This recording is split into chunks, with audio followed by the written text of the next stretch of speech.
अस्सलामु अलैकुम वरहमतुल्लाहि वबरकातुह।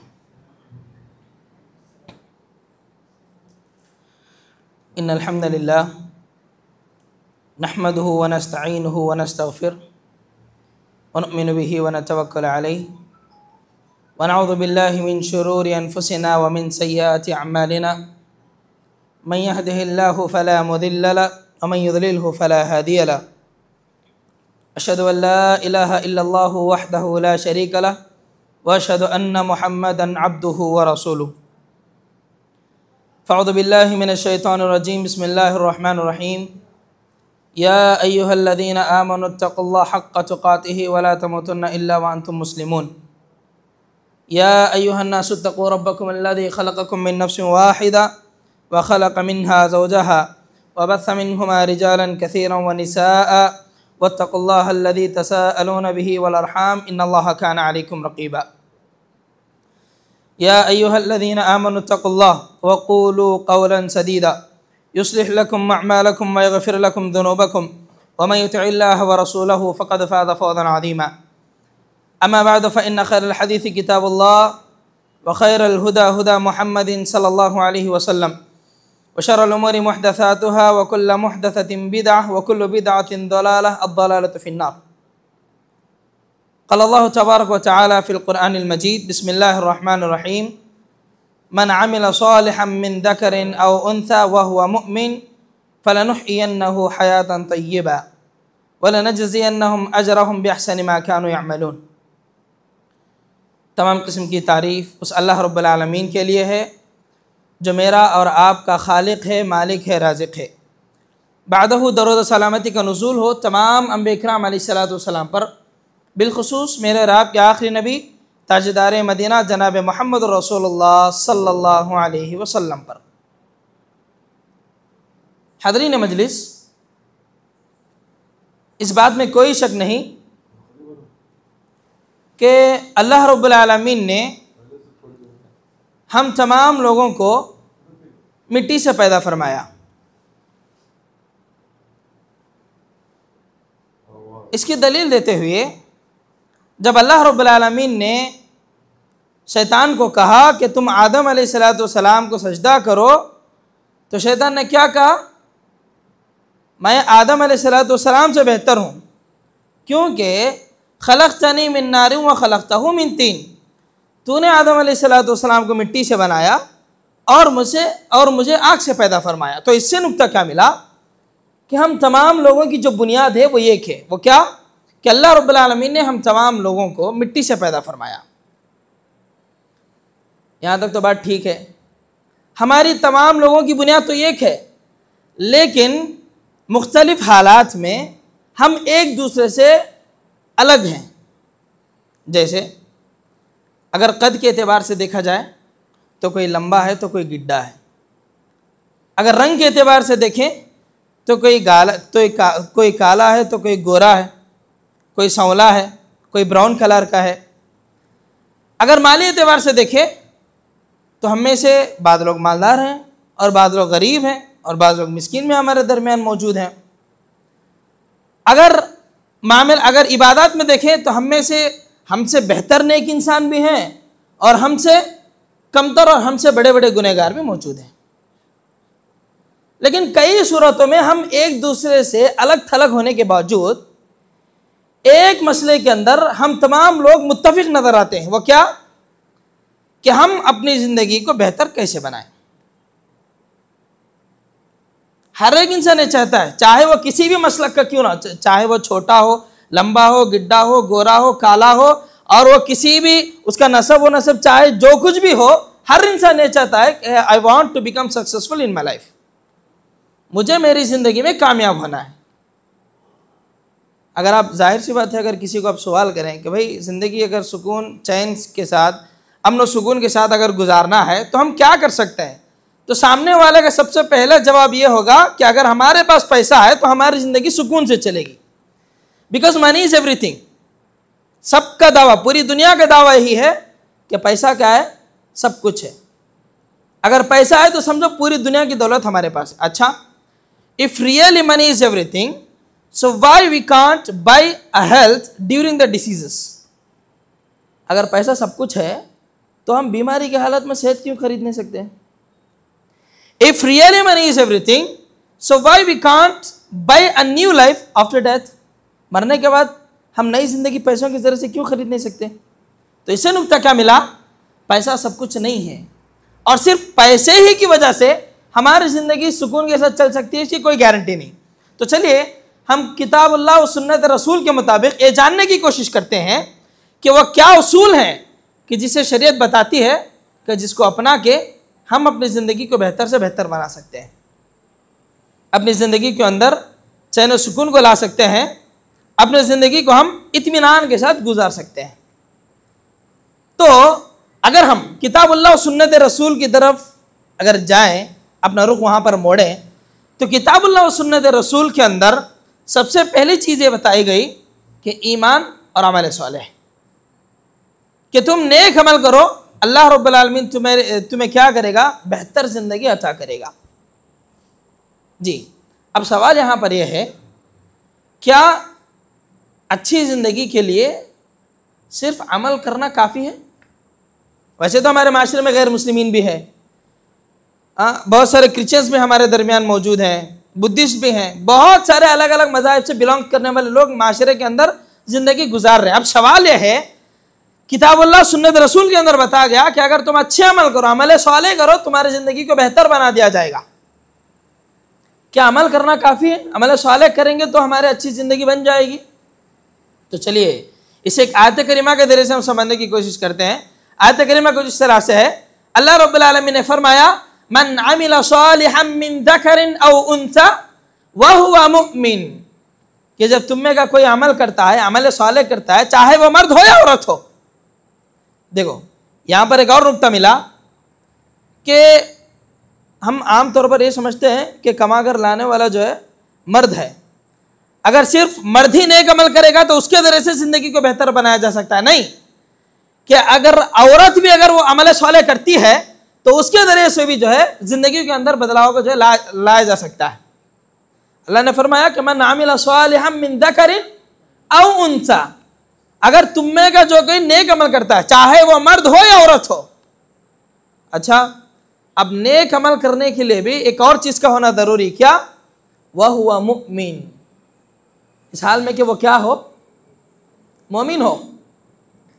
वरना अगर वो मोमिन ही नहीं है, चाहे दुनिया के अंदर कितना भी अच्छा अमल कर ले, हो सकता है कि दुनिया के अंदर उसके लिए एक हद तक, एक वक्ती तौर पर उसको फ़ायदा जो है उसकी आंखों के सामने नज़र आए, लेकिन आखिरत के अंदर ऐसे इंसान के लिए कोई कामयाबी नहीं है।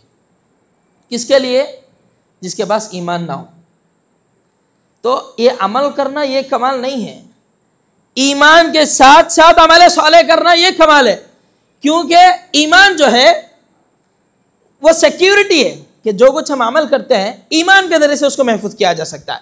अगर हमारा ईमान, हमारा बेस ही मजबूत नहीं है, ईमान सबसे अहम है, बेस है। अगर हमारा ईमान, आप कितनी भी बड़ी बिल्डिंग बना लो, अगर उसका बेस, अगर उसकी बुनियाद अच्छी नहीं है तो हमारे पूरे के पूरे अमल बेकार है। अगर आप 10 मंजिल, 11 मंजिल, 15 मंजिल की अगर बिल्डिंग आप बना लिए, उसकी बुनियाद अगर मजबूत नहीं है तो एक छोटे ज़लज़ले से जो है वो बर्बाद हो सकता है। अगर बेस मजबूत हो, आप कितनी भी बड़ी बिल्डिंग बना लो, वो टिक सकती है। तो वैसे शरीयत के अंदर ये ईमान बुनियादों का काम करता है। अगर ये मजबूत है तो हमारा किया जाने वाला हर अमल क्या है? वो सिक्योर है और उसके ज़रिए से हमें कामयाबी मिल सकती है। अच्छा, चलो अब हम आगे बढ़ते हैं। अल्लाह ने कहा कि तुम में का चाहे वो मर्द हो या औरत हो, अगर वो नेक अमल करते हैं तो उसका फ़ायदा क्या होगा? फलनुहयन्नहु हयातन तय्यिबा, ऐसे इंसान को हम क्या करेंगे? हयात तय्यिबा अता करेंगे, बेहतर ज़िंदगी अता करेंगे। क्या मतलब बेहतर ज़िंदगी अता करेंगे? अल्लाह ने कहा कि हम बेहतर ज़िंदगी तुम्हें अता करेंगे, तो बेहतर ज़िंदगी से क्या मुराद है? इमाम कुर्तुबी रहमतुल्लाहि अलैह अपने तफसीर के अंदर हयातन तय्यिबा से मुराद 3 अक़वालों को बयान करते हैं। पहली चीज़ तो ये कि हयातन तय्यिबा से मुराद ये है कि अल्लाह रब्बुल आलमीन तुम्हारे लिए रिज़्क़ हलाल को मुहैया करेगा। हराम चीज़ों से बचाकर अल्लाह तुम्हारे लिए ऐसे रास्तों को खोल देगा कि जिसके ज़रिए से तुम हलाल तरीके से अपनी कमाई को कमा सकते हो। ये पहली चीज़ है। अब दूसरी चीज़, चूँकि दुनिया के अंदर आमतौर पर हम ये सोचते हैं कि भाई अगर ज़िंदगी में आगे बढ़ना है, अगर हम दीन को देखते हुए बैठेंगे तो हम ज़िंदगी में आगे नहीं बढ़ सकते। अगर ज़िंदगी को बेहतर बनाना है तो बसा वक़्त पैसों को इंटरेस्ट पे भी देना पड़ेगा, लोन पे भी लेना पड़ेगा और दूसरों को सूद पे देना पड़ेगा। भाई हर जगह दीन दीन है, कैसे चलेगा? ज़िंदगी में अगर आगे बढ़ना है तो दीन मैटर नहीं करता, बसा वक़्त दीन को छोड़ करके आगे बढ़ना है। नहीं, अल्लाह ने ही कहा कि हयातन तय्यबा से मुराद, इमाम कुर्तुबी रहमतुल्लाहि अलैह कहते हैं कि अल्लाह ताला तुम्हें रिज़्क़ हलाल कमाने का जो है ज़रिए को मुहैया करेगा। ये पहली चीज़। और दूसरा कौल बयान करते हैं कि हयातन तय्यबा से मुराद अल्लाह रब्बुल आलमीन तुम्हें क़नाअत पसंद बनाएगा। क़नाअत पसंद से मुराद क्या है?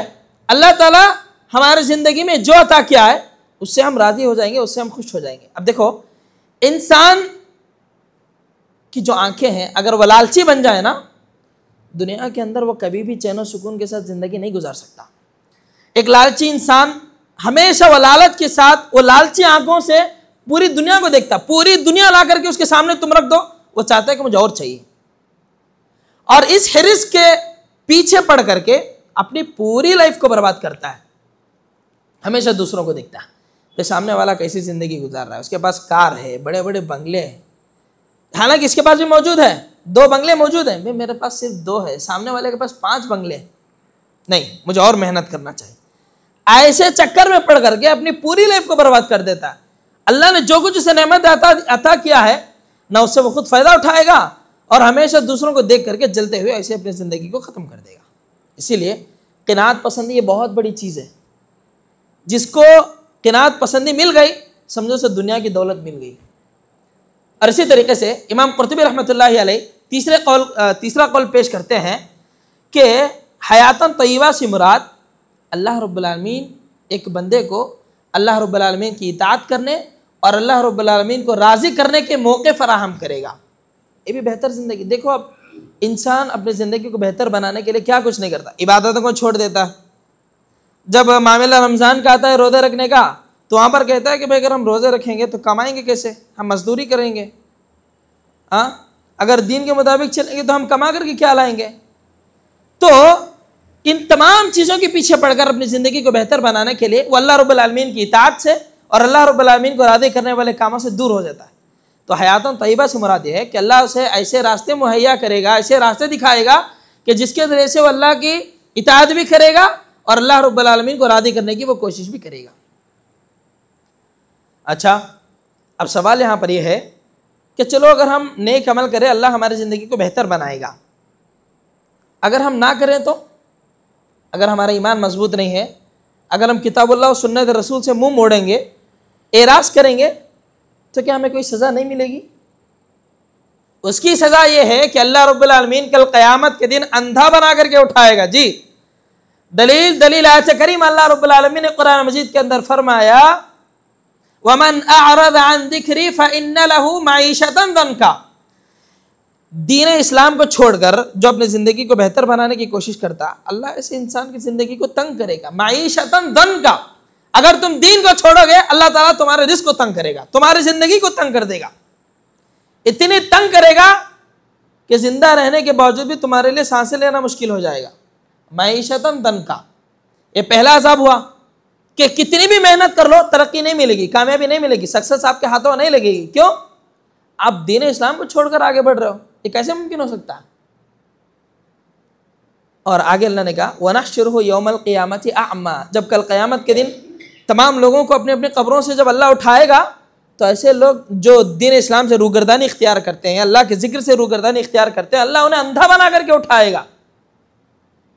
जब उन्हें अंधा बना करके अल्लाह उठाएगा तो बाकायदा अपने रब से पूछेंगे, क़ाला रब्बी लिमा हशरतनी अअमा वक़द कुन्तु बसीरा, अल्लाह तूने मुझे अंधा बना करके उठाया, दुनिया के अंदर मेरी आंखें थी, मैं दुनिया इस रंगीन दुनिया को मैं देखता था, इस दुनिया को जो खूबसूरत दुनिया को मैं अपनी आंखों से देखता था, इसके मज़े में लेता था, लेकिन आज तूने मुझे अंधा बना करके क्यों उठाया? अल्लाह कहेगा, क़ाला कज़ालिका अततका आयातुना फ़नसीतहा, जैसे दुनिया के अंदर तूने मेरी तालीमात को भुला दिया, व कज़ालिकल यौम तुनसा, आज उसी तरह मैं तुझे भुला देता हूँ, जा तेरा कोई सहारा नहीं है। जैसे हम दुनिया के अंदर कहते हैं ना कि भाई क्या हमेशा दीन दीन दीन करते रहते हो, वो करना नहीं, दीन ऐसा इसकी इजाज़त नहीं देता, भाई वो करना है, दीनी तालीमात इसकी इजाज़त नहीं देते। तुम दुनिया के अंदर दीनी तालीमात को लाइट लेते थे, भाई दीन वो देखेंगे, मरना मरने की बात है, वो बात की बात है, लाइट ले, दीन को लाइट लो। अगर हम दीन को दुनिया के अंदर लाइट लेंगे तो अल्लाह रब्बुल आलमीन कल क़यामत के दिन मुझे और आपको लाइट लेगा। पूछेंगे हम अल्लाह तुम्हें अंधा क्यों बनाएगा? अल्लाह कहता है जैसे तू मेरी तालीमात को दुनिया के अंदर भुलाया था, वैसे ही आज मैं तुझे लाइट लेता हूं, जा तेरा कोई सहारा नहीं। तो इससे नुक्ता क्या मिला? पहला नुक्ता तो ये कि अगर ज़िंदगी को बेहतर बनाना है तो अमल सालेह करना है और अपने ईमान को मजबूत करना है। दीन इस्लाम से रूगर्दानी किसी भी सूरत में इख्तियारी नहीं की जा सकती। हर हाल में, चाहे मसला कैसा भी क्यों ना हो, हर हाल में दीन इस्लाम को पकड़ करके अपनी ज़िंदगी के अंदर आगे बढ़ना है। ये पहला उसूल है कि अपने ईमान और अमल सालेह के ज़रिए से अपनी ज़िंदगी को बेहतर बना सकते हैं। दूसरा ज़रिया यह है कि सब्र और नमाज और सब्र के ज़रिए से हम अपनी ज़िंदगी को बेहतर बना सकते हैं। जी, दलील आयत करीमा, अल्लाह रब्बुल आलमीन ने कुरान मजीद के अंदर फरमाया, या अय्युहल्लज़ीना आमनुस्तईनु बिस्सब्रि वस्सलाह, आए वो लोग जो ईमान लेकर के आए हो, तुम अल्लाह रब्बुल आलमीन से मदद तलब करो। कैसे? बिस्सब्रि वस्सलाह, सब्र और नमाज के ज़रिए से। इन्नल्लाह मअस साबिरीन, बेशक अल्लाह रब्बुल आलमीन सब्र करने वालों के साथ है। अगर इस आयत करीमा के अंदर हम गौर करें, यहाँ पर भी ईमान को लाएगा, या अय्युहल्लज़ीना आमनू, ऐ वो लोगों जो ईमान लेकर के आया। तो नुक्ता क्या मिला? ईमान बेस है। और आगे फरमाया अल्लाह से तुम मदद तलब करो। कैसे? सब्र के ज़रिए से और नमाज के ज़रिए से। यहाँ दो चीज़ों का तज़किरा है, सब्र का और नमाज का। लेकिन आगे अल्लाह रब्बुल आलमीन ने फरमाया इन्नल्लाह मअस साबिरीन, कि अल्लाह रब्बुल आलमीन सब्र करने वालों के साथ है। अगर आयत करीमा के अंदर गौर करें, पहले अल्लाह सब्र और नमाज का तज़किरा फरमाया, लेकिन जब बाद में अल्लाह किसका साथ दे रहा है? सब्र करने वालों का साथ दे रहा है। होना तो ये चाहिए था कि अल्लाह रब्बुल आलमीन ऐसे बयान करता कि मैं सब्र करने वाले और नमाज पढ़ने वालों के साथ हूँ, लेकिन अल्लाह ने सिर्फ साबिरीन के साथ होने का जिक्र फरमाया। जी, उसकी वजह क्या? उसकी वजह यह है कि जिस आदमी के पास सब्र मौजूद है, ऐसा आदमी ही नमाज पढ़ सकता है। बेसब्र नमाजों का एहतमाम कभी भी नहीं कर सकता। बाज़ बेसब्र मसाजिद के अंदर नमाजों का एहतमाम करने के लिए आते हैं, कितने रकात पढ़ रहे हैं मालूम ही नहीं होता, रुकू कर रहा था सजदे में चले जा रहा है। क्यों? पूरा इंटेंशन और पूरा उनका दिमाग बिजनेस की तरफ है। तशहुद में बैठना था, सलाम फेरने का मौका था, आखिरी तशहुद में बैठे हैं, लेकिन उठ कर फिर 2 रकात नमाज पढ़ रहे हैं। ऐसे नमाजों का क्या फ़ायदा? अल्लाह ने वही कहा कि अल्लाह रब्बुल आलमीन सब्र करने वालों के साथ है। क्यों? कि जो आदमी बेसब्रा है वो नमाजों की पाबंदी कर ही नहीं सकता। सिर्फ एक साबिर आदमी जिसके पास सब्र है, ऐसा इंसान ही क्या करता है? नमाजों का एहतमाम करता है। नमाज अदा करने में यकीनन इंसान को सब्र का होना भी बेहद ज़रूरी है। जैसे ठंडी का मौसम, बंदा सो गया, ऊपर पंखा चल रहा है, ठंडी ठंडी हवा आ रही है और गर्म बिस्तर को ओढ़ करके सोया हुआ है। ऐसे वक्त में अपने बिस्तर को हटाना, जाकर के ठंडे पानी से वजू बनाना और ठंड में चल करके मस्जिद को आना, ऐसे वक्त में नमाज पढ़ना, अल्लाह रब्बुल आलमीन को याद करना, यकीनन ये सिर्फ सब्र करने वाले इंसान से मुमकिन है। बेसब्रा नमाजों का एहतमाम नहीं करता। इसीलिए अल्लाह रब्बुल आलमीन यहाँ साबिरीन के साथ होने का जिक्र फरमाया है। और देखो, सब्र एक बहुत बड़ी चीज़ है। जिस इंसान के पास सब्र आ गया वो हर परेशानी को झेल सकता है। और ऐसा नहीं कि अल्लाह रब्बुल आलमीन जब बंदों को आजमाता है सिर्फ परेशानी, देखो दुनिया के अंदर ना हर इंसान परेशान है, लेकिन सबकी मुसीबतें अलग अलग है। कोई इंसान बीमारी को लेकर के परेशान है, कोई माल को लेकर के परेशान है, कोई रिस्क को लेकर के परेशान है, कोई औलाद को लेकर के परेशान है कि उनके पास औलाद नहीं है, तो कोई औलाद को लेकर के परेशान है कि उनको ऐसे औलाद मिलने की वजह से वो वालिदैन परेशान है। उनको बाज़ वालिदैन ऐसे हैं कि औलाद ना मिलने की वजह से वो मायूस है कि अल्लाह रब्बुल आलमीन हमें औलाद जैसी नेमत से महरूम कर दिया। लेकिन बाद वालिदैन का औलाद तो मिली है, लेकिन बावजूद इसके परेशान है कि बड़े होने के बाद वो जो है लात मार करके औलाद उनकी अपने घरों से निकाल दी। तो दुनिया का हर इंसान परेशान है, लेकिन सबकी मुसीबतें अलग अलग। अल्लाह ने कहा कि हर एक को हम एक ही तरह नहीं आजमाते। वलनबलुवन्नकुम बिशैइन मिनल खौफ, अल्लाह रब्बुल आलमीन ना हर चीज से आजमाता। कैसे? बिशैइन मिनल खौफ, कभी डर के जरिए से आजमाता है। वल जू, कभी भूख के जरिए से आजमाता है। वनक्सिम मिनल अमवाल, कभी अल्लाह रब्बुल आलमीन तुम्हारे मालों के अंदर कमी करके आजमाता है। वल अनफुसी वस्समरात, और कभी तुम्हारे जानों के जरिए से आजमाता है, तो कभी फल के जरिए से अल्लाह रब्बुल आलमीन तुम्हें आजमाता है। वबश्शिरिस साबिरीन, अल्लाह के नबी आप सब्र करने वालों को खुशखबरी दे दीजिए। तो इससे नुक्ता क्या मिला? जिंदगी खुशगवार बनाने के लिए, जिंदगी के अंदर अमन सुकून लाने के लिए सब्र और नमाज का एहतमाम करना ये बेहद ज़रूरी है। जी, एक हदीस के अंदर भी बताया गया कि नमाज के जरिए से बंदा जो है अल्लाह रब्बुल आलमीन से बहुत ज़्यादा करीब हो जाता है। बताओ, अल्लाह रब्बुल आलमीन को बात करने का एक तरीका है, वो क्या? वो नमाज। जब बंदा नमाज की हालत में होता है तो सीधा कांटेक्ट उसका अल्लाह रब्बुल आलमीन से होता है। वो डायलिंग का एक जरिया अल्लाह रब्बुल आलमीन से बात करने का। जी, दलील हदीस मुबारका अन अबी हुरैरा अन्ना रसूलुल्लाह सल्लल्लाहु अलैहि वसल्लम क़ाल अक़रबु मा यकूनुल अब्दु मिन रब्बिही व हुवा साजिदुन फ़अक्तिरुद दुआ, रवाहु मुस्लिम फ़ी किताबिस सलाह। इमाम मुस्लिम रहमहुल्लाह ने इस हदीस को किताबुस सलाह के अंदर लाए हैं। रावी हदीस अबू हुरैरा कहते हैं कि बंदा सजदे की हालत में अपने रब से बहुत ज़्यादा करीब होता है, तो तुम कसरत से सजदे की हालत में क्या करो?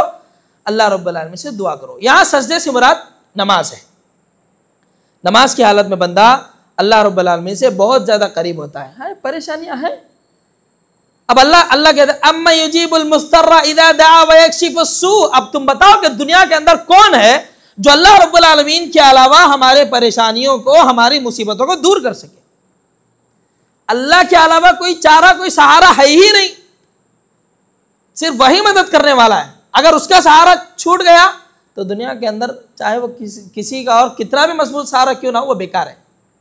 किसी का सहारा मिला तो वक्ती तौर पर मिलेगा, लेकिन अल्लाह का जब सहारा मिल गया तो पूरी जिंदगी भर उसका सहारा मिलेगा।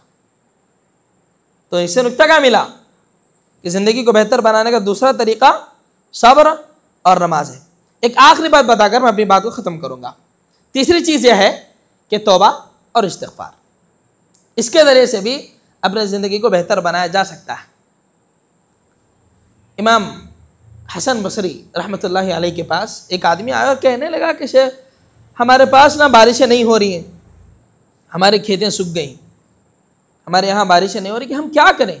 हम फार्मर्स हैं, खेती बाड़ी करने वाले हैं, हाँ हम क्या करें? अब बारिशें नहीं नाजिल नहीं हो रही हैं, अब बारिश होगा तो हमारे लिए रिस्क का ज़रिया बनेगा, बारिशें नहीं हो रही तो हम क्या करें? तो शेख उन्हें मशवरा देते हैं कि तुम क्या करो? तौबा व इस्तिग़फ़ार करो। एक और आदमी आया, पूछने लगा कि शेख मुझे औलाद नहीं, मैं क्या करूं? तो शेख ने कहा कि तुम तौबा व इस्तिग़फ़ार करो। तो कोई आकर के कहने लगा कि मैं बहुत ज़्यादा गरीब हूँ, कोई ऐसा नुस्खा बता दो कि मैं जिसके ज़रिए से मालदार बन जाऊँ, अल्लाह मुझे माल दे दे। तो शेख कहते हैं कि तुम तौबा व इस्तिग़फ़ार करो। तो जब उनसे पूछा गया कि 3 आदमी अपने मुख्तलिफ परेशानियों को लेकर के आपके पास आए, लेकिन आपने तीनों का सोल्यूशन एक ही बताया, वो क्या? तौबा व इस्तिग़फ़ार। तो शेख कहते हैं कि मैं कोई अपने तरफ से बात नहीं बोल रहा हूँ, अल्लाह ने कुरान में जो मेंशन किया है उसी को बस मैं उन लोगों के सामने रखा। जी, दलील आयत करीम अल्लाह रब्बुल आलमीन ने फरमाया फ़क़ुल तस्तग़फ़िरू रब्बकुम इन्नहु काना गफ़्फ़ारा, कि तुम अपने रब से तौबा इस्तिग़फ़ार करो, वो बहुत ज़्यादा माफ़ करने वाला है। युरसिलिस समा अलैकुम मिदरारा, अल्लाह रब्बुल आलमीन अगर तुम तौबा इस्तिग़फ़ार करोगे तो अल्लाह ताला आसमान से मूसलाधार बारिशों को तुम पे नाजिल फरमाएगा। वयुमदिदकुम बिअम्वालिन व बनीन वयजअल लकुम जन्नातिन वयजअल लकुम अन्हारा, और अल्लाह रब्बुल आलमीन तुम्हारी मदद करेगा। कैसे? औलाद के ज़रिए से और माल के ज़रिए से, और तुम्हारे लिए बहने वाले नहरों को निकाल करके अल्लाह रब्बुल आलमीन तुम्हारे लिए बागात को भी निकालेगा।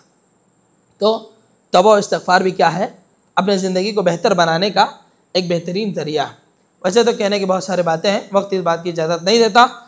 हमारे दरमियान इल्मी शख्सियत उस्ताद मोहतरम फ़ज़ीलत शेख अबू हमदान अशरफ फ़ैदी हफ़िज़हुल्लाह मौजूद हैं। मैं भी चाहता हूँ कि शेख के इल्म से मैं भी फ़ायदा उठाऊँ। तो मैं इसी बात पे अपनी बात को ख़त्म करते हुए मैं रब्बुल आलमीन से दुआ करता हूँ कि अल्लाह रब्बुल आलमीन मुझे और आपको जब तक ज़िंदा रखे, किताबुल्लाह व सुन्नत रसूल के मुताबिक ज़िंदगी गुजारने वाले बनाए। आमीन या रब्बुल आलमीन। व आखिर दावाना अनिल हम्दुलिल्लाहि रब्बिल आलमीन। अस्सलामु अलैकुम व रहमतुल्लाहि व बरकातुहू।